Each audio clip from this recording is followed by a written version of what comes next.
kabarnya kalian semua? Baik.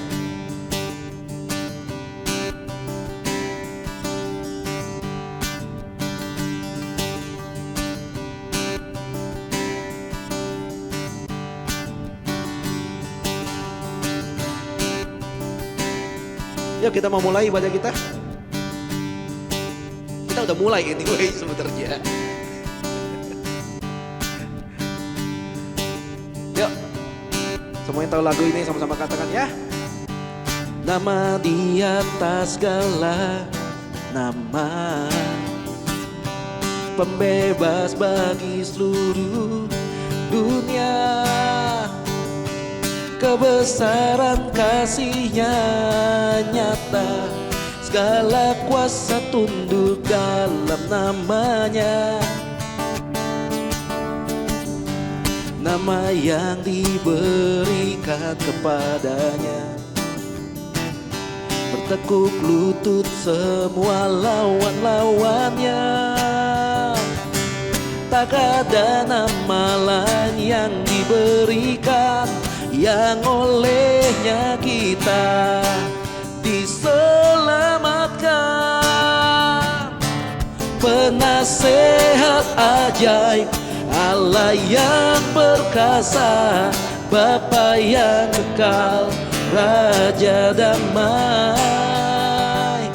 Penasehat ajaib, Allah yang perkasa, Bapa yang kekal, Raja damai.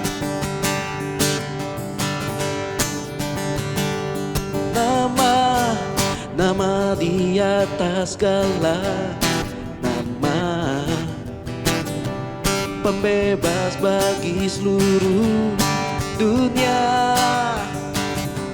Kebesaran kasih-Nya nyata, segala kuasa tunduk dalam namanya. Nama yang diberikan kepadanya,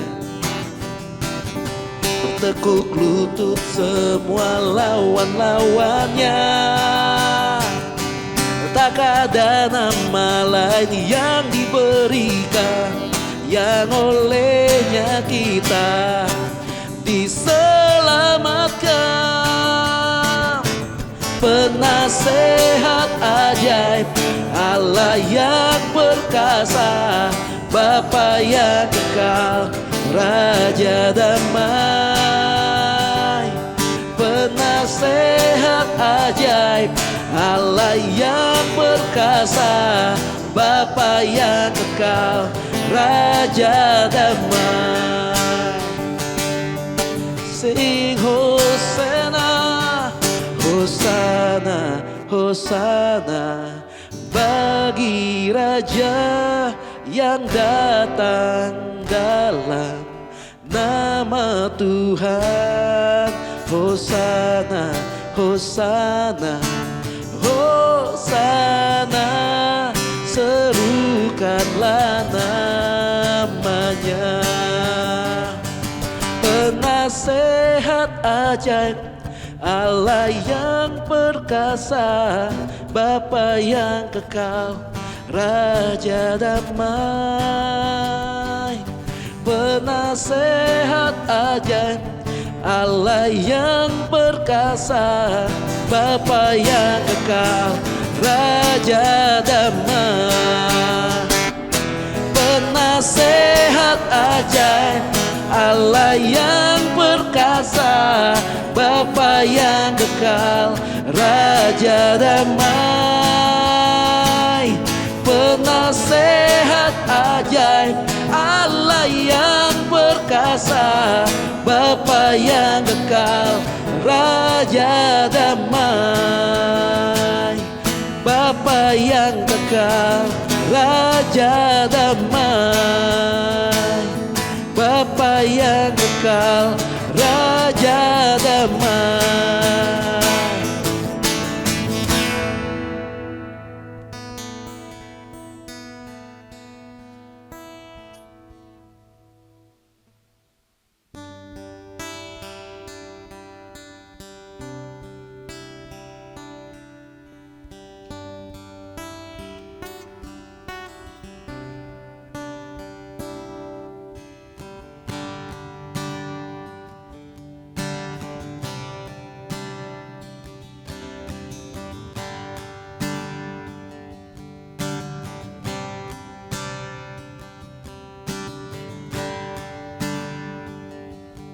Terima kasih buat kasih karunia-Mu Tuhan.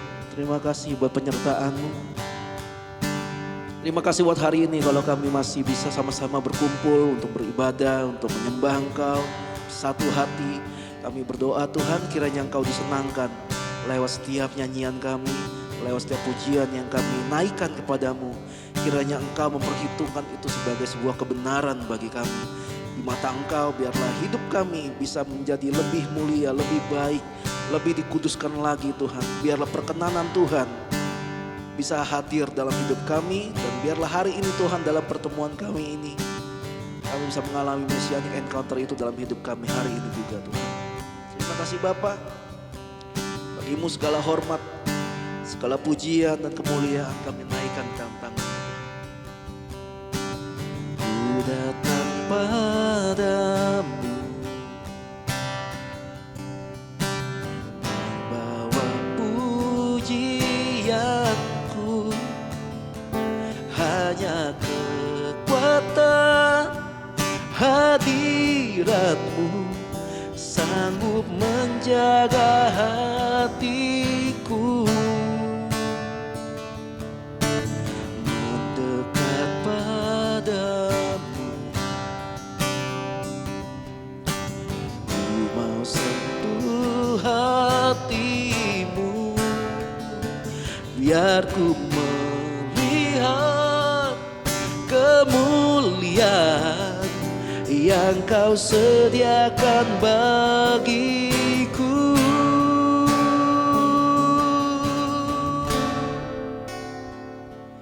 Bagimu pujian, hormat, kemuliaan, Kaulah kebanggaan di dalam hidupku. Janjimu bersinar, buktikan Kau besar.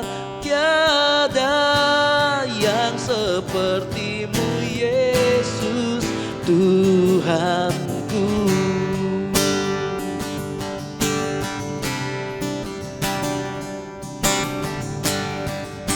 Ku datang kepadamu, ku datang padamu, pujianku, hanya kekuatan hadiratmu sanggup menjaga hatiku. Mendekat padamu, ku mau sentuh hatimu, biar ku melihat kemuliaan yang Kau sediakan bagiku.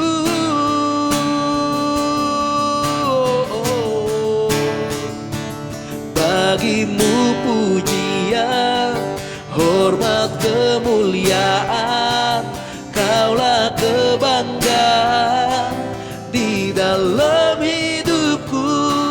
Janjimu bersinar, buktikan Kau besar. Tiada yang seperti-Mu Yesus Tuhanku. Bagimu pujian, hormat, kemuliaan, Kaulah kebanggaan di dalam hidupku. Janjimu bersinar, buktikan Kau besar. Tiada yang seperti-Mu Yesus Tuhanku. Katakan sama-sama, bagimu pujian, hormat, kemuliaan, Kaulah kebanggaan di dalam hidupku. Janjimu bersinar, buktikan Kau besar. Tiada yang seperti-Mu Yesus Tuhan. Tuhanku. Oh, bagimu pujian, hormat, kemuliaan. Kaulah kebanggaan di dalam hidupku. Janjimu bersinar, buktikan kau besar. Tiada yang sepertimu Yesus. Bagimu pujian, hormat, kemuliaan. Kaulah kebanggaan di dalam hidupku. Janjimu bersinar, buktikan kau besar. Tiada yang sepertimu Yesus Tuhanku. Tiada yang sepertimu Yesus Tuhanku. Tiada yang sepertimu Yesus Tuhanku.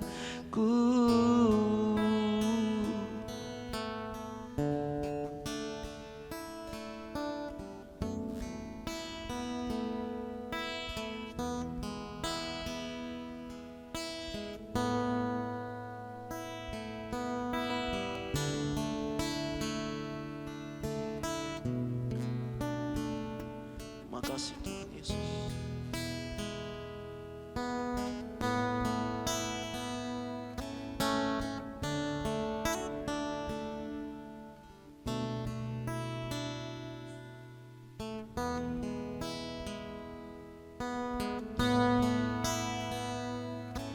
Terima kasih buat kebaikan-Mu Tuhan.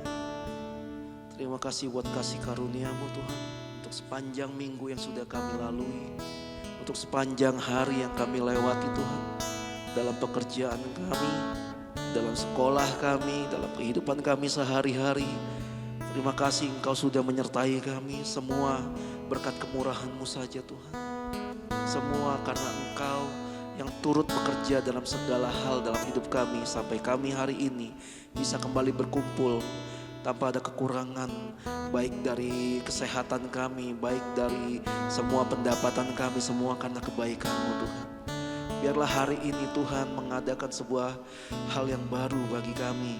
Seperti kata firman-Mu Tuhan, kalau besar rahmat-Mu selalu baru setiap hari dalam hidup kami.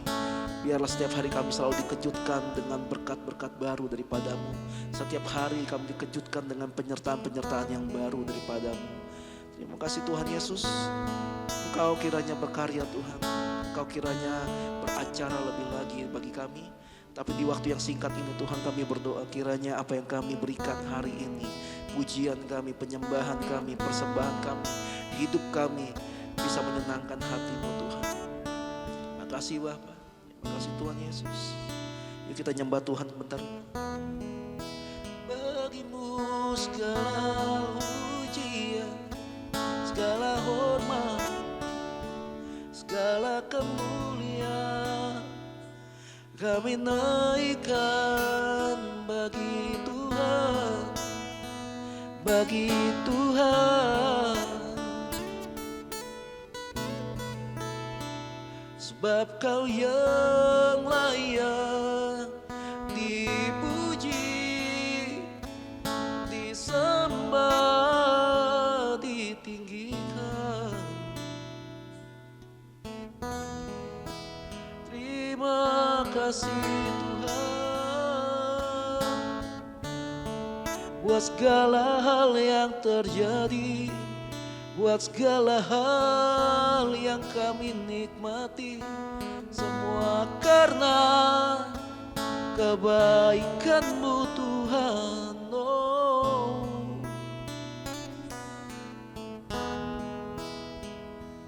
bagimu pujian, hormat, kemuliaan. Kaulah kebanggaan di dalam hidupku. Janjimu bersinar, buktikan kau besar. Tiada yang sepertimu Yesusku. Bagimu pujian, hormat, kemuliaan. Kaulah kebanggaan di dalam hidupku. Janjimu bersinar, buktikan kau besar. Tiada yang sepertimu Yesusku. Tiada yang sepertimu Yesusku. Tiada yang sepertimu Yesus Tuhanku.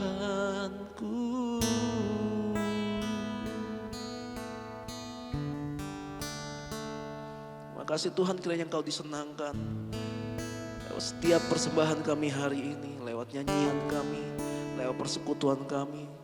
Kalau sebentar kami mau dengar sedikit dari sebagian dari firman-Mu, Tuhan kiranya menyatakan kasih-Mu, Tuhan kiranya menyatakan apa yang hendak disampaikan. Engkau yang urapi setiap perkataan hamba-Mu ini supaya bisa membawa pencerahan bagi mereka semua yang hadir hari ini. Terima kasih Tuhan Yesus. Serahkan waktu selanjutnya ke dalam tangan, dalam nama Tuhan Yesus. Kami sudah berdoa dan bersyukur, haleluya. Amin.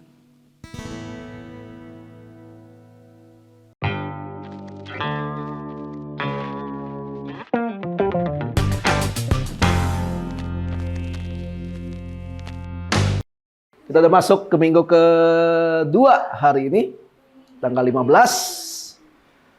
Berhubung kita nggak akan ketemu minggu depan, jadi saya ucapin sekarang aja ya. Kongsi facai.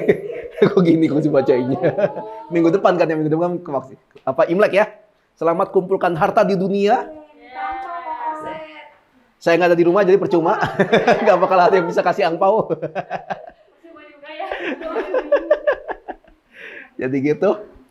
Oke, ini minggu kedua ini kita masih di tema yang sama ya, karena masih bulan Januari, yaitu Life 101. Minggu lalu kita udah belajar tentang apa itu Life 101. Adalah sebuah dasar yang paling awal, yang paling dulu yang harus kita pelajarin. Kalau kalian ada yang baru masuk kuliah, harusnya kalian tahu dong. Misalkan dikasih judul Kampus 101, maksudnya kayak semacam dikasih kenalin nih, oh gedungnya ini, oh ruangan laboratorium di sini, ruang komputer di sini, kantin di sini, kandang ayam di sini ya. Semua dikasih tahu, pokoknya Kampus 101 gitu. Itu yang dasar. Nah, hari ini kita akan sedikit lebih naik, thank you. Lebih naik dari yang dasar. Kita naik sedikit, kita akan belajar juga tentang yang dasar juga dalam kehidupan manusia. Tapi tanpa hal ini kita nggak akan bisa bertahan di dunia ini. Apalagi dengan banyaknya tekanan, dengan banyak perbandingan gitu. Kemarin saya baru banyak ngomong sama teman tentang bully. Saya ulang lagi ngobrol tentang bully. Mungkin kalian yang penggemar K-drama sudah tahu ada film baru dari cici kita, Song Hye Kyo. Judulnya The Glory gitu ya, The Glory. Jujur saya belum nonton, saya diceritain sama istri saya. Gitu ya. Tapi udah tahu di Netflix keluar tuh ada The Glory, tapi belum nonton. Intinya adalah tentang orang yang dulunya dibully. Nah, saya nggak akan bahas tentang film itu, cuma saya bahas tentang yang dulu saya pernah bahas. Dulu banget, kalau kalian masih ingat. Ini saya bahas waktu itu, waktu kita belum jadi gereja, tapi udah pandemi.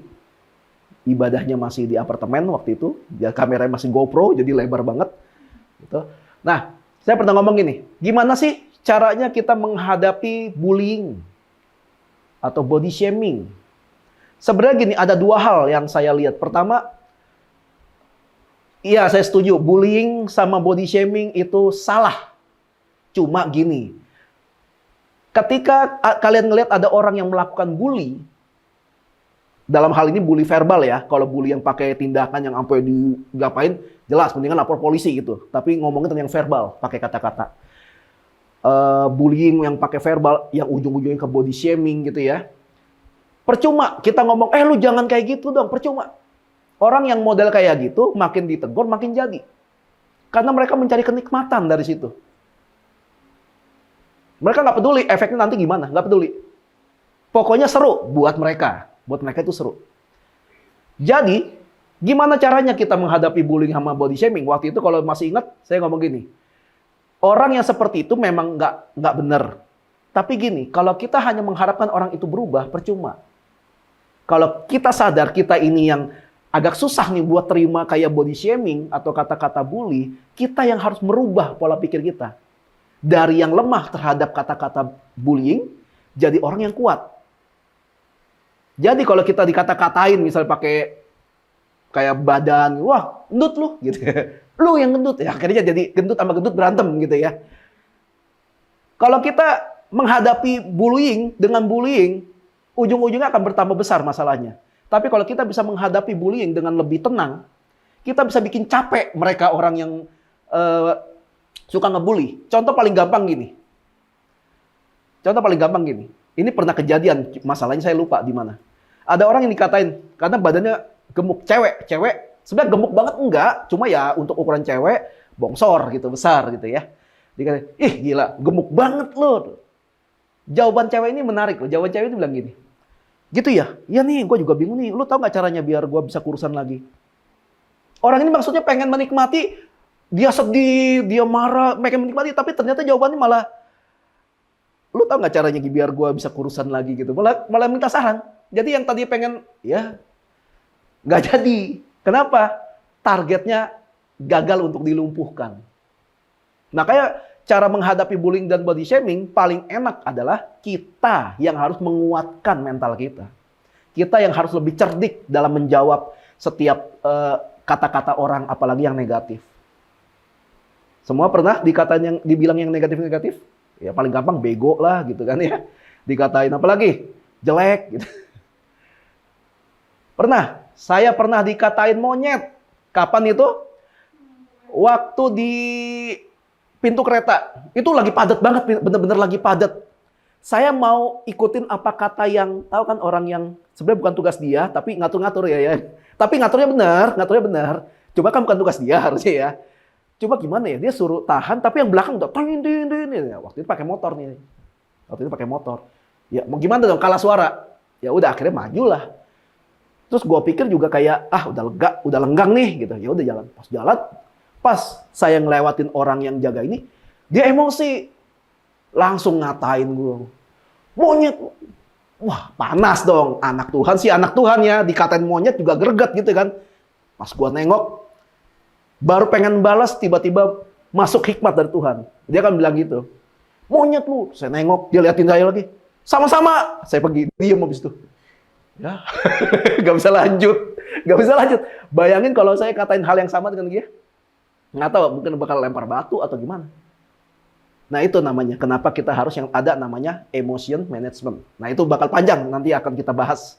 Mungkin di Tuti, mungkin di family gathering. Ya. Hari ini saya kasih judul khotbah saya adalah integritas. Integritas, sebuah kata yang harusnya kalian sering dengar, tapi nggak tahu apa artinya. Paling gampang di mana? Di bank. Ya kan? Ada integritas, melayani dengan integritas, gitu kan? Bekerja dengan integritas. Tapi berapa banyak yang paham apa itu integritas? Sebelumnya kita akan lihat dulu firman Tuhan dalam Keluaran pasal 33 ayat 15 sampai 16. Keren banget. Yang foto sih yang keren. Apa-apa, daripada bully, harus puji ya. Keluaran pasal 33 ayat 15 sampai 16.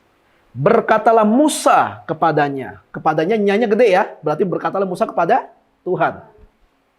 Jika engkau sendiri tidak membimbing kami, janganlah suruh kami berangkat dari sini. Dari manakah gerangan akan diketahui bahwa aku telah mendapat kasih karunia di hadapanmu? Yakni aku dengan umatmu ini. Bukankah karena engkau berjalan bersama-sama dengan kami, sehingga kami, aku dan umatmu ini, dibedakan dari segala bangsa yang ada di muka bumi ini. Ini perkataan Musa yang luar biasa, yang saya selalu pakai dalam hidup saya sehari-hari gitu. Kalau doa, Tuhan kalau bukan Tuhan yang menyertai aku, gue nggak mau jalan. Gue nggak mau gerak. Kalau bukan Tuhan yang suruh. Jadi bukan lagi nyolot sama Tuhan, bukan. Tapi kalau jalan hidup gue bukan dari tuntunan Tuhan, gue nggak mau jalan. Walaupun godanya banyak nih. Ayo lo maju. Bisa nonton kelas VIP Blackpink, bisa foto bareng sama member BTS, bercanda tapi santai gitu ya BTS. Tapi bukan Tuhan yang suruh. Tapi yang bukan dari Tuhan biasanya nikmat. Nggak tahu kalian pernah ngalamin apa enggak? Biasanya yang bukan dari Tuhan itu nikmat. Kenapa bisa gitu ya? Apakah artinya kalau gitu yang dari Tuhan itu berarti nggak ada yang nikmat? Bukan. Konsep nikmat dan nggak nikmatnya udah mulai berubah. Contoh paling gampang, bayi. Ketika lahir, dia nggak tahu tentang rasa enak itu apa. Makanan dia dari orok sampai bisa makan makanan yang lain, itu hanya paling setahunan. Selama setahun makan apa? ASI. Kita ngomong yang standar ya, kita nggak ngomong yang kasus-kasus di mana ibu yang susah mengeluarkan memproduksi ASI ya. Kita ngomong yang umumnya ada. Bayi minum ASI. Nggak tahu kalian pernah ada yang coba minum ASI? Saya juga nggak pernah. Pernah. Tapi kan nggak inget ya. Gitu ya. Tapi pernah ada cerita dari teman-teman yang menikah lebih dulu dari saya. Jadi istrinya itu kelebihan ASI. Dia iseng, dia coba. Rasa ASI kayak gimana? Dia coba.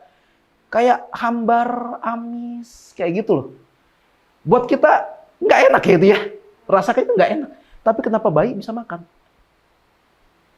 Nagih malah kan? Tiap kali lapar nyarinya itu kan? Nggak ada bayi yang minum ASI. Hambar!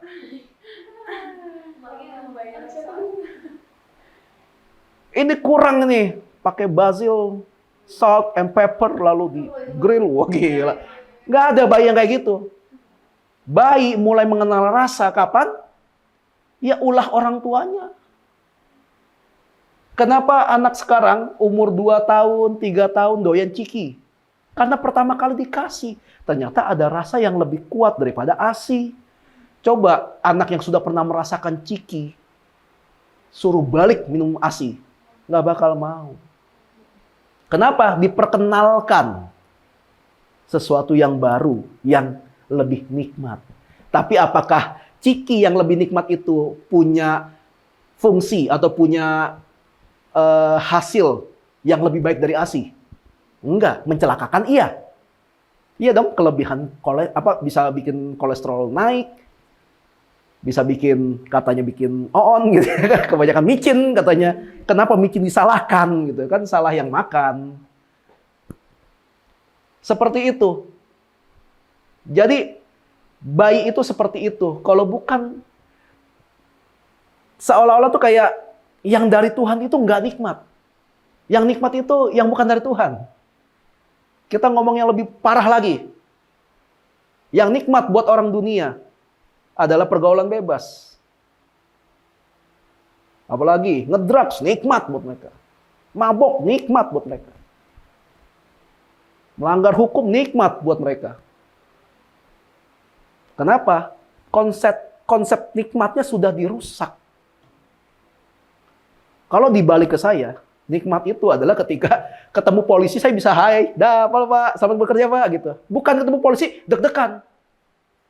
Apakah ini cinta? Gitu. Deg-degan ketemu polisi. Tadi pagi baru pengen waktu pergi nganter istri kerja, Raja rame banget itu di depan Jalan Angke. Santai aja. Ditembak-tembakin lampu sama polisinya. Ya udah saya balas, saya gedip-gedipin mata gitu. Santai gitu. Kenapa? Ya lengkap dan pakai seat belt. Surat-surat lengkap. Ketemu polisi, kenapa gua nggak melanggar apa-apa? Kagak nabrak ayam, kagak nabrak apa. Buat gua itu nikmat. Ngelewatin polisi tanpa rasa bersalah.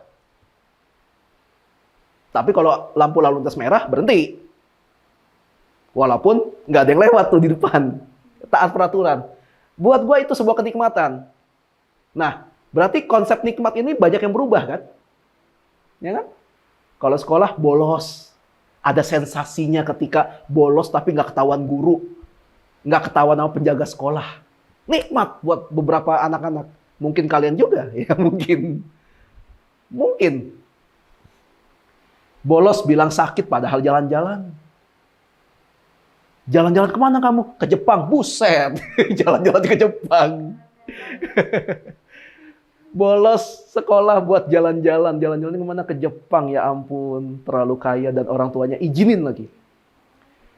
Nah itu perubahan. Jadi Musa mengambil satu keputusan. Tuhan, walaupun di depan ini enak nih. Enak banget gitu di depan ya. Tapi kalau Tuhan bilang jangan jalan, enggak, gue nggak mau jalan. Walaupun depan ini ada siobak, nasi campur dan tapi kalau bukan Tuhan yang suruh, Tuhan suruh mana ke kanan, salad, chicken grill, nggak ada micin. Ya udah kalau Tuhan yang suruh, ikutlah gitu. Itu Musa. Itulah makanya kenapa kita harus merubah pola pikir kita. Selama ini banyak konsep nikmat atau enak yang udah salah masuk dalam hidup kita. Saat itulah kita harus ubah itu semua.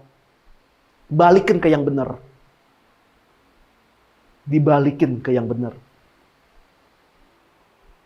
Kalau kita lihat dari Google, integritas adalah bertindak secara konsisten antara apa yang dikatakan dengan tingkah lakunya sesuai nilai-nilai yang dianut.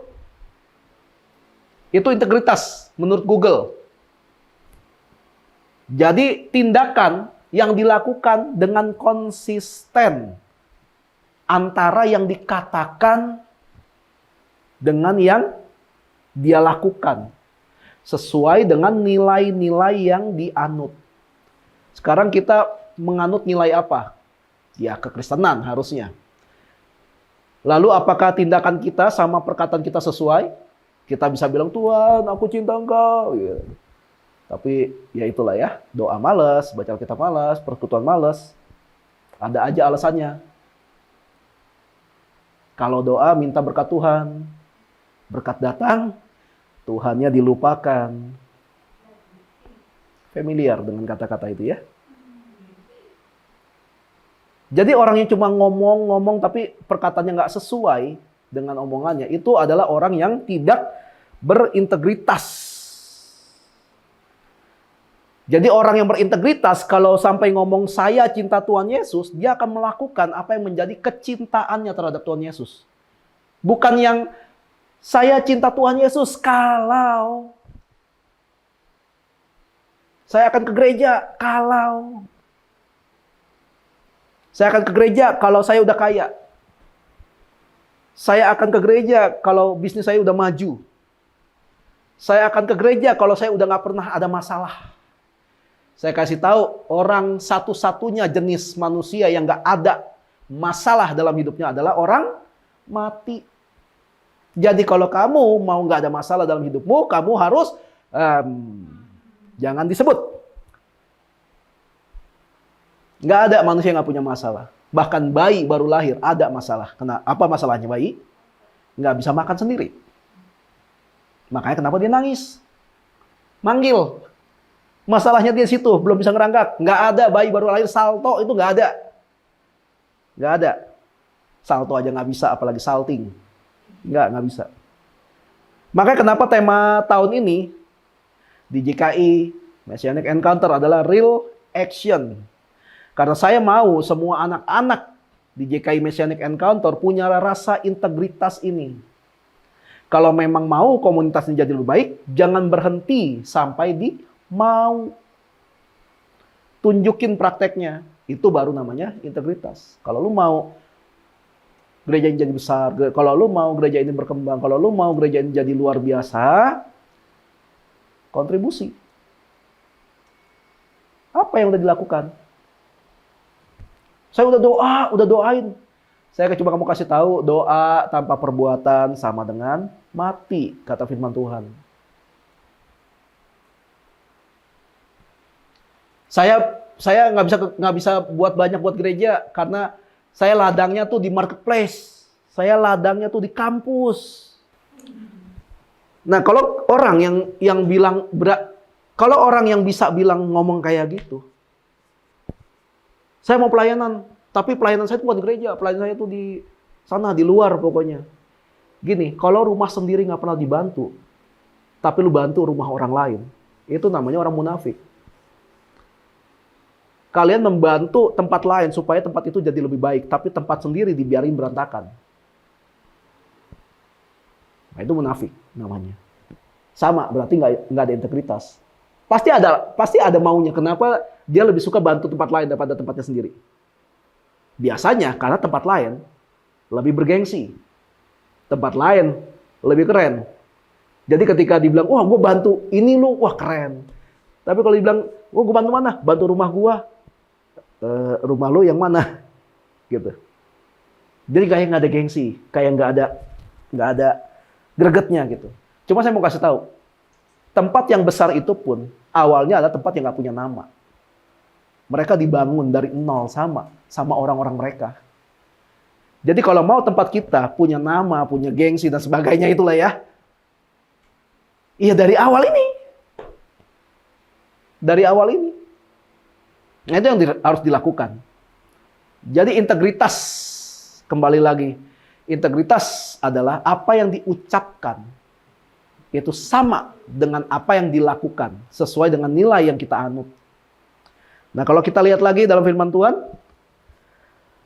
Lukas pasal 24 ayat 49 dibilang gini, dan aku akan mengirim kepadamu apa yang dijanjikan Bapakku, tetapi kamu harus tinggal di dalam kota ini sampai kamu diperlengkapi dengan kekuasaan dari tempat tinggi.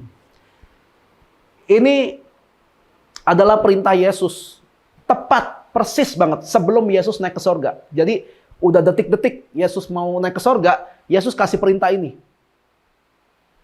Aku akan mengirim kepadamu apa yang aku janjikan. Apa yang dijanjikan Tuhan? Penghibur atau Roh Kudus. Tapi dibilang ini, tapi kamu harus tinggal di kota ini sampai kamu diperlengkapi dengan kekuasaan dari tempat yang maha tinggi. Yesus kasih perintah ini sama murid-muridnya untuk tinggal di Yerusalem sampai mereka diperlengkapi di hari Pentakosta. Cerita ini kalian bisa lihat di Kisah Para Rasul pasal yang pertama dan kedua. Mereka tetap di Yerusalem ketika Yesus sudah mulai naik ke sorga. Ketika Yesus baru aja naik ke sorga, murid-murid itu belum pelayanan yang keluar-keluar gitu langsung nginjil gitu, enggak. Mereka berkumpul dalam rumah, ganti-gantian, entah rumah si ini, rumah si ono, rumahnya. Tapi ada satu rumah yang mereka selalu ngumpul di sana, ada. Gitu, dibilang itu di rumahnya Petrus, dibilang gitu. Nah, ketika setelah 10 hari mereka lagi berdoa, tiba-tiba terjadi sesuatu. Roh Kudus turun ke atas tiap-tiap orang, bentuknya seperti lidah api. Jadi Roh Kudus bentuknya bukan lidah api, tapi seperti lidah api. Yang nulis juga bingung gimana jelasinnya ya. Tapi kayak gitu, kayak gitu. Dan apa yang terjadi ketika mereka dipenuhi Roh Kudus? Alkitab bilang mereka tiba-tiba dipenuhi dengan karunia. Salah satunya karunia berbahasa lidah. Bukan berbahasa roh ya. Lain. Berbahasa lidah itu apa?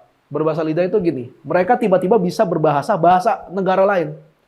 Hari itu sedang ada acara di Yerusalem. Orang-orang pada datang semua ke Yerusalem. Ada orang Afrika, ada orang Mesir, ada orang Arab. Ada orang mana lagi banyak.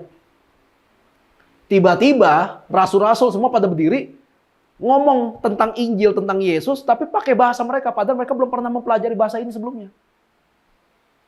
Maka kenapa jadi banyak yang bertobat? Karena apa yang diucapkan mereka mengerti. Orang-orang yang datang ini mengerti. Orang-orang asing ini loh.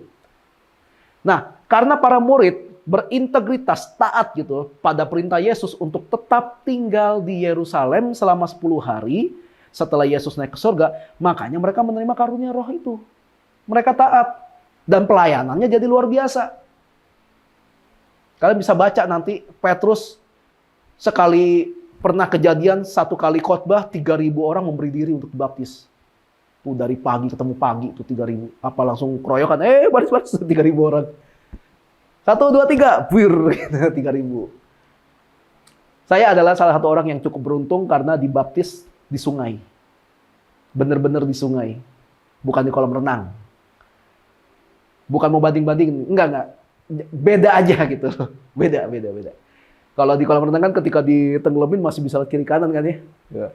Kalau di sungai tenggelam, apa nih yang ngambang nih? Itu di sungai. Tapi jadi ngerasain dibaptis di sungai, menarik. Nah, mereka yang menunggu di Yerusalem dapat karunia dan kemudian pelayan jadi luar biasa. Semua rasul.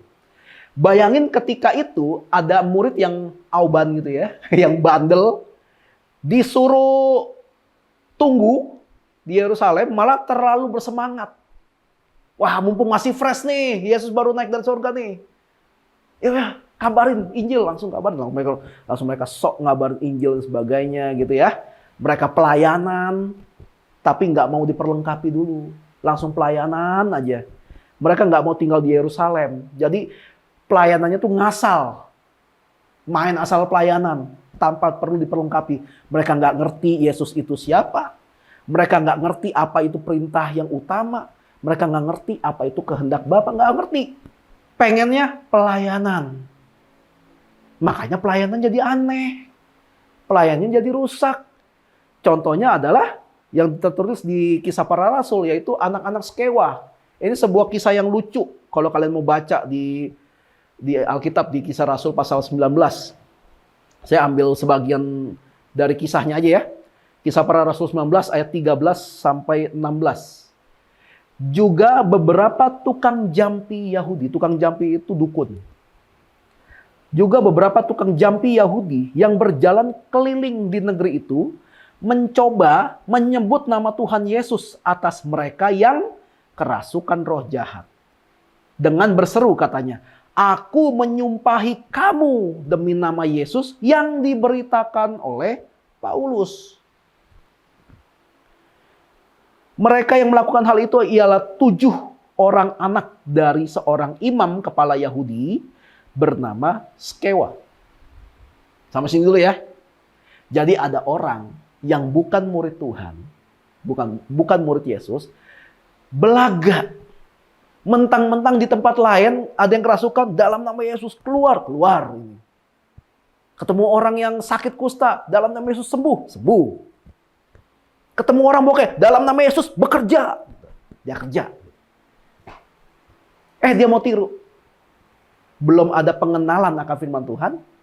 Belum pernah ada messianic encounter. Tiba-tiba mau pamer. Dia pikir itu mantra. Apa yang terjadi setelah dicoba sama mereka? Yang terjadi adalah, tetapi roh jahat itu menjawab, "Yesus aku kenal. Dan Paulus aku ketahui. Tetapi kamu, siapa kamu?" Dan orang yang dirasuk roh jahat itu menerpa mereka dan menggagahi mereka, katakan, semua dan mengalahkannya. Sehingga mereka lari dari rumah orang itu dengan telanjang dan luka-luka.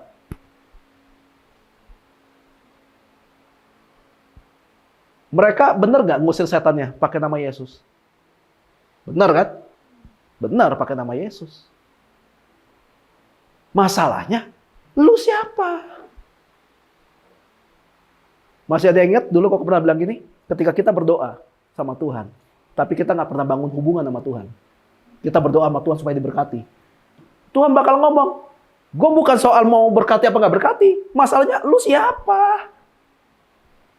Makanya di akhir zaman nanti Yesus sudah bilang akan ada banyak orang yang berseru-seru, Tuhan, Tuhan, gue kan udah pelayanan.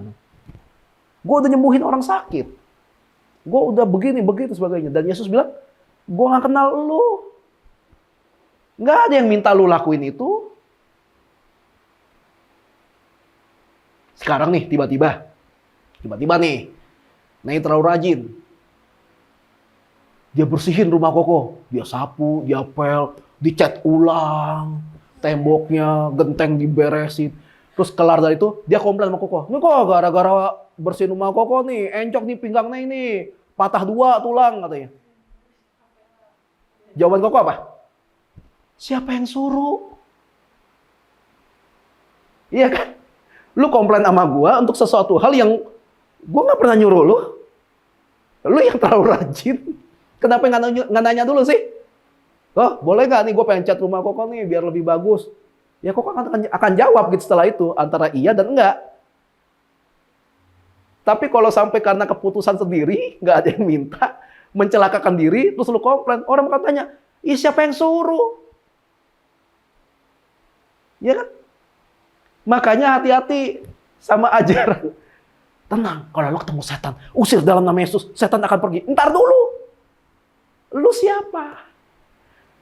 Kalau lu nggak pernah punya pengalaman yang benar, nggak punya pemahaman yang benar tentang firman Tuhan, lu mau coba-coba usir setan, setan bakal bilang, oh Yesus gua tahu, dulu gua prank sama dia sebelum dia gua ditendang keluar dari surga. Lu siapa?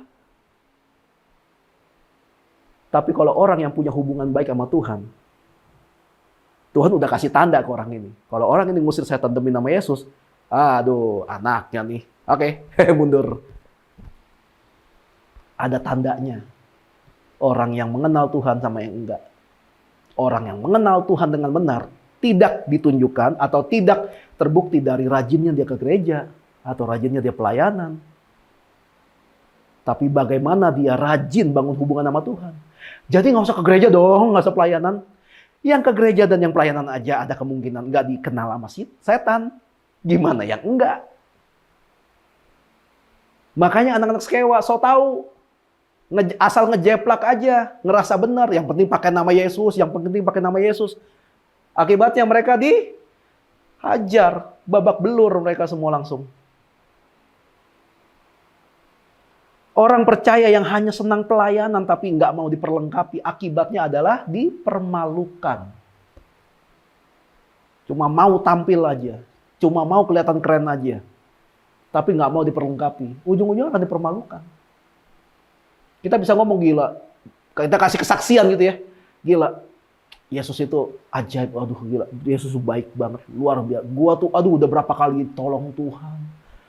Aduh gua berapa kali diberkati Tuhan. Terus orang nanya, gue lupa nih, itu apa tuh? Hukum yang pertama dan yang utama apa? Ya gua nggak tahu kan, gua bukan pendeta. Nggak ada urusan sama pendeta. Kan semua orang harus baca Alkitab. Dan itu adalah hukum yang utama. Dan yang terutama, artinya apa? Itulah yang utama yang harus kita tahu. Nggak usah sebutin murid-murid Yesus dulu deh, nggak usah deh gitu. Tahu nggak?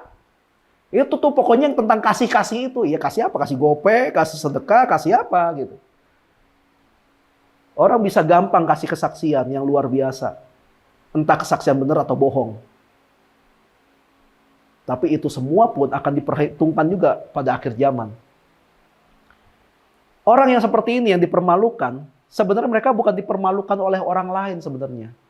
Mereka dipermalukan sama diri sendiri. Over pede. Atau bahasa Ibraninya adalah overconfident. Terlalu pede, terlalu berani. Ngerasa bisa.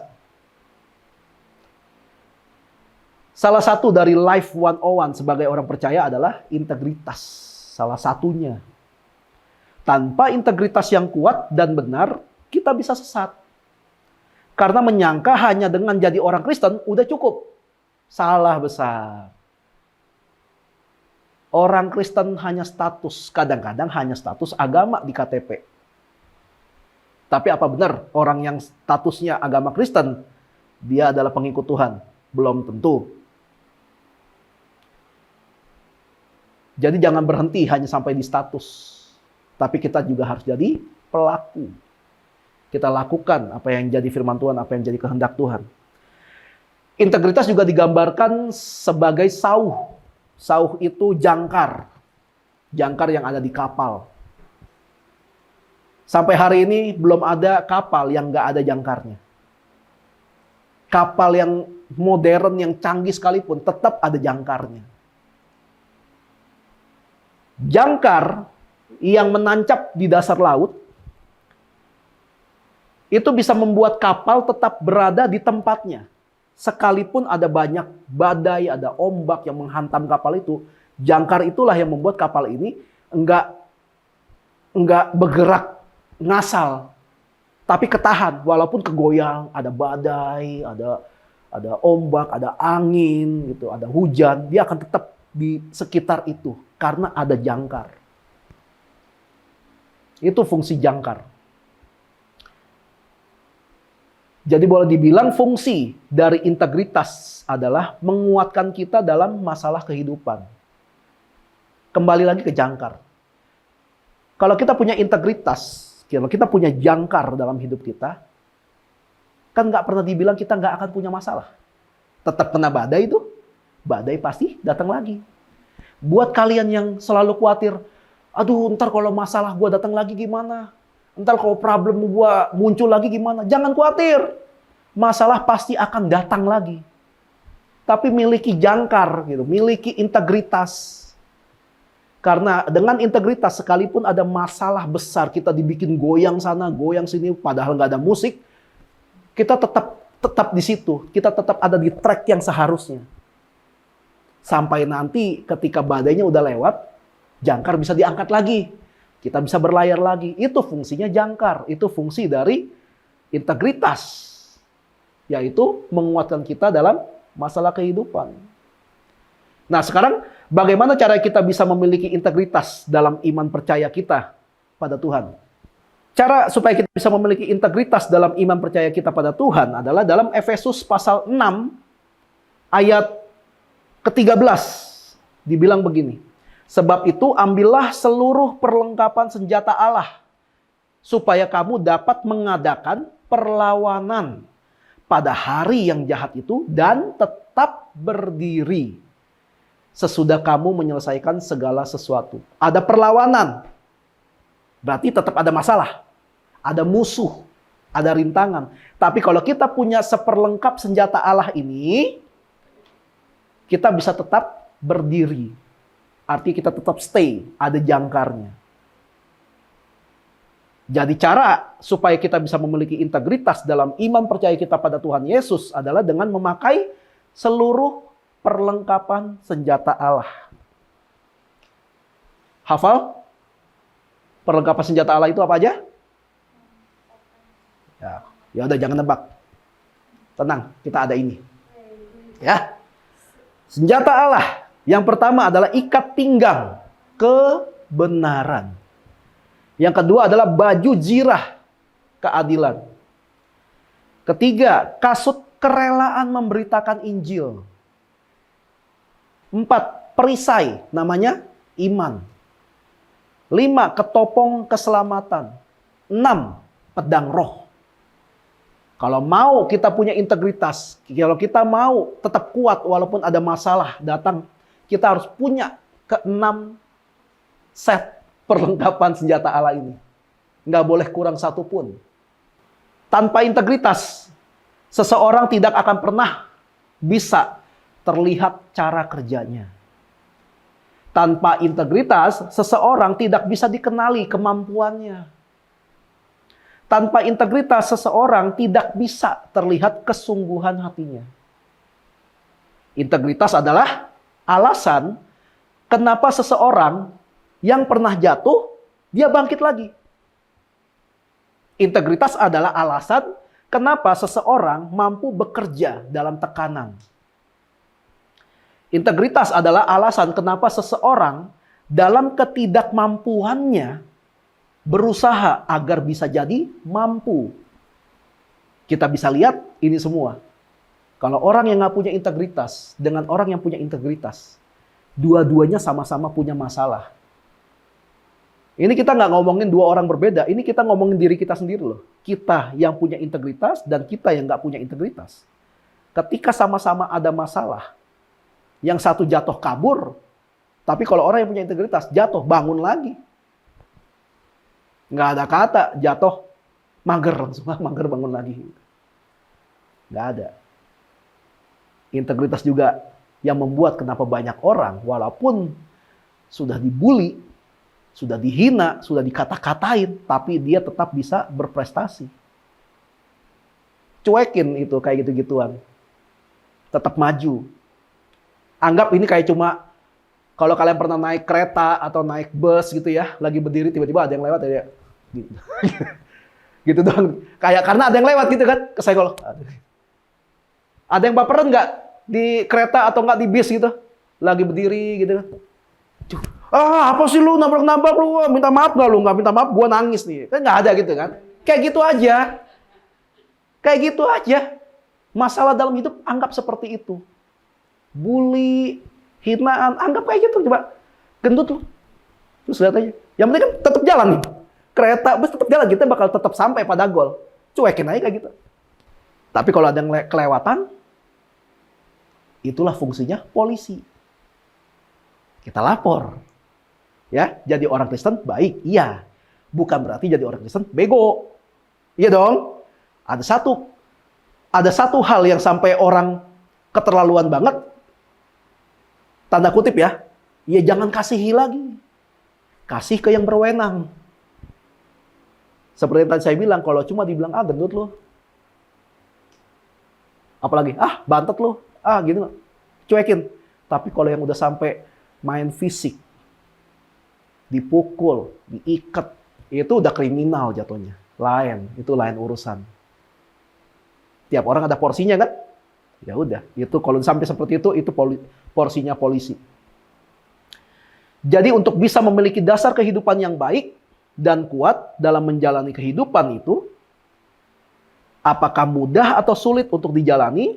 Apakah berat atau ringan kendala yang ada? Apakah dia sedang bersama-sama atau sedang sendirian, dan dia tetap bisa menjalaninya sehingga hasil kerja kerasnya bisa terlihat dan terbukti baik. Untuk itu diperlukan satu hal ini, namanya integritas. Tuhan memberkati.